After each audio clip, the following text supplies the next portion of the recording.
quand on met une toile ou une sculpture ou une œuvre ou un film sur Vimeo, si on n'associe pas des mots-clés qui le décrivent, il n'y a aucune chance que les gens le trouvent. Puis ça, on va le voir, c'est un élément bien important de la stratégie web, c'est qu'il faut qu'on donne des outils aux gens pour nous retrouver là-dedans.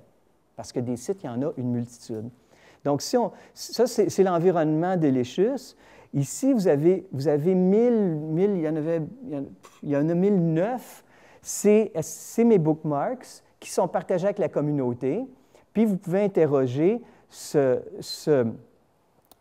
truc en fonction de mots-clés. Je travaille un petit peu dans les arts visuels, beaucoup moins qu'en musique, mais bon, par exemple, si on tape le mot-clé générique art visuel, ça va me sortir un certain nombre de sites favoris que j'associe aux arts visuels. Donc, pendant la présentation, je risque de parler d'un paquet d'affaires qui vont être un peu chinois. Éventuellement, si le terme ne vous est pas familier ou si vous voulez le fouiller, aller au-delà de ce que j'ai avoir eu le temps de vous donner comme matière, vous avez juste à aller taper ce terme-là dans mon moteur de Delicious, dans mon agrégateur de favoris, puis vous allez voir, en fait, tous les signes qui déclinent ce genre de service-là. Ça va-tu pour Delicious? Vous comprenez des questions? Vous comprenez la... c'est bien utile quand on veut, par exemple, quand on a un... Je sais pas, on veut, sur une base régulière, faire le tour des réseaux sociaux qu'on entretient ou des blogs qu'on aime lire. On peut se donner comme mot-clé semaine 1, semaine 2, semaine 3, semaine 4. Puis à toi et moi, bien, vous allez faire un tour une fois dans la semaine sur vos favoris qui sont tagués semaine 2. Puis ça va vous permettre éventuellement de vous dire « Ah, c'est vrai, j'avais oublié, merde, j'ai mis quelque chose là, puis je ne me rappelais plus. » Puis, donc, il y a vraiment, les signets, c'est un truc à utiliser qui vous permet vraiment de structurer votre travail puis de structurer vos actions en ligne. Sinon, on s'y perd. D'entrée de jeu, j'aime bien nous placer le débat un peu dans son contexte. Il y a l'article 15 des recommandations de la condition de l'artiste de l'UNESCO qui dit que parce que la société d'aujourd'hui est une société de l'information, il appartient aux artistes, tournés vers l'horizon de l'avenir, de tracer les voies d'une nouvelle alliance entre éthique, technique et esthétique, de l'écoute de l'artiste et du respect de sa condition, dépend ainsi pour une large part le devenir des sociétés. C'est clair que l'artiste doit être impliqué dans le débat, puis il doit être impliqué dans le tracé que nous imposent les nouvelles technologies. Si l'artiste ne s'implique pas dedans, il va le subir. Il faut qu'il en soit partie prenante, il faut qu'il s'implique, d'où l'importance, à mon sens, au même titre qu'auparavant, l'artiste avait presque l'obligation de s'autogérer en partie, de posséder certains éléments de gestion de carrière. Il faut qu'aujourd'hui, l'artiste maîtrise un minimum de notions puis de théories sur Internet, puisque ça développe comme problème puis comme possibilité, parce que sans ça, il risque fort de se faire imposer des cadres qui vont venir soit du secteur des entreprises de nouvelles technologies, soit des entreprises de connectivité, soit de l'État. Tu sais, il faut qu'on prenne part au débat, sinon on va se faire imposer par en haut des carcans qui ne seront pas nécessairement confortables. C'est toute la question du droit d'auteur, notamment. Vous avez eu des choses, vous avez vu Maître Tamaro aujourd'hui. Je veux dire, on ne vit pas en dehors du droit d'auteur, peu importe ce qu'il en advient dans les prochaines décennies. Puis tu sais, je veux dire, si on ne s'implique pas dans le débat sur le droit d'auteur lié à notre production artistique, on ne s'en sortira pas. Et puis, toutes les questions de droit d'auteur sont intimement liées maintenant avec toutes les questions de mise à disposition en ligne. Je veux dire, c'est un outil de diffusion phénoménal, mais dans lequel il n'y a plus de loi. C'est de ce dont ça a l'air un peu Internet, c'en est un segment seulement. Quand on parle de l'aspect viral du truc, j'utilise toujours un peu l'exemple de ce bidule-là en bas ici, cette espèce de fleur. Depuis que cette illustration de la toile a été faite, cette fleur-là ici est plus isolée. Tous les liens qui partent de ce node-là, de ce noyau-là au centre, tous ces petits liens-là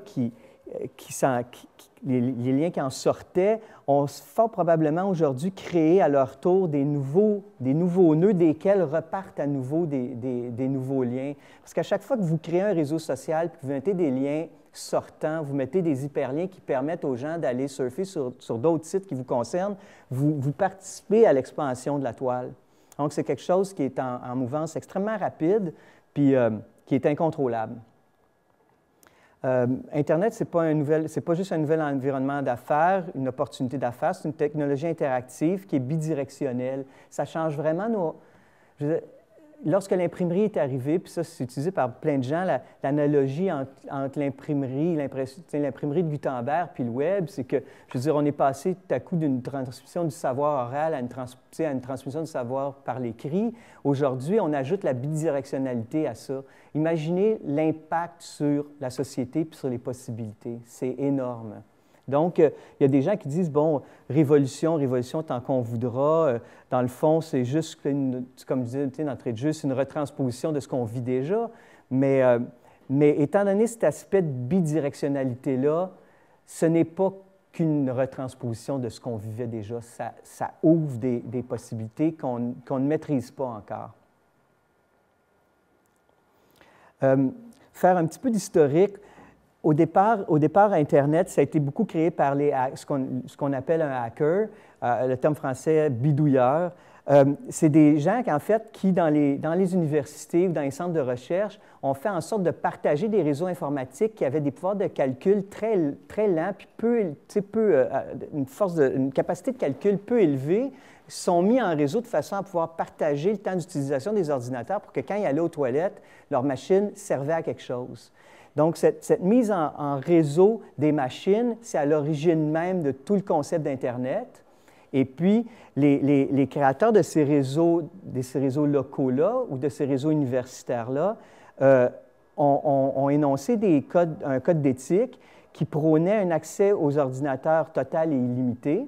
Ça devenait un peu comme une ressource. On fait souvent des analogies avec l'eau ou l'air qu'on respire. On compare souvent Internet à ça. C'est un peu le truc, quoi. Il faut que ce soit accessible. Il faut se méfier de l'autorité ou de la centralisation de l'autorité en matière d'Internet.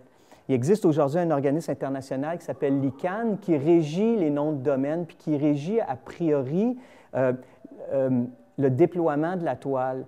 Mais c'est un organisme à but non lucratif mondial dans lequel il y a des intérêts extrêmement divergents qui peuvent se croiser puis se mettre en action. Il n'est pas évident aujourd'hui de voir que va devenir le Web, comment cet outil-là va demeurer un outil libre et ouvert, ce qu'on souhaite tous idéalement. Donc, il y a des gros enjeux aussi de propriété, de contrôle du réseau.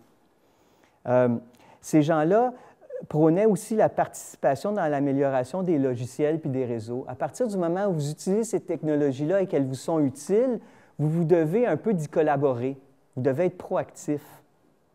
Puis il parlait de garder l'information free en anglais, free posant le problème en français, que ça signifie autant libre et gratuit. Donc, question de liberté de parole, réseau libre, logiciel libre, puis la question de la gratuité. Richard Stallman qui a fondé le principe de la licence publique générale, qui est à la source, en fait, qui permet l'utilisation des logiciels libres. Vous savez ce que c'est un logiciel libre? Ce matin, tout le monde disait oui, non, ça n'a pas l'air ça. En fait, c'est qu'un logiciel libre, son code est disponible à la communauté et il est enrichi par la communauté des utilisateurs. Contrairement à un logiciel dont le code source est propriétaire, comme Windows, par exemple, système d'opération Windows, il appartient à Microsoft et c'est à eux qu'appartient la décision de rendre des nouvelles versions disponibles. Les logiciels libres, c'est des logiciels qui sont aussi, dans certains cas, comme Firefox, il y a des grosses communautés derrière, il y a des mises à jour, à un moment donné, qui sont des mises à jour universelles, il y a un calendrier de mise à jour, mais ce sont des logiciels dont vous pouvez vous emparer du code source puis que vous pouvez modifier éventuellement pour votre usage personnel.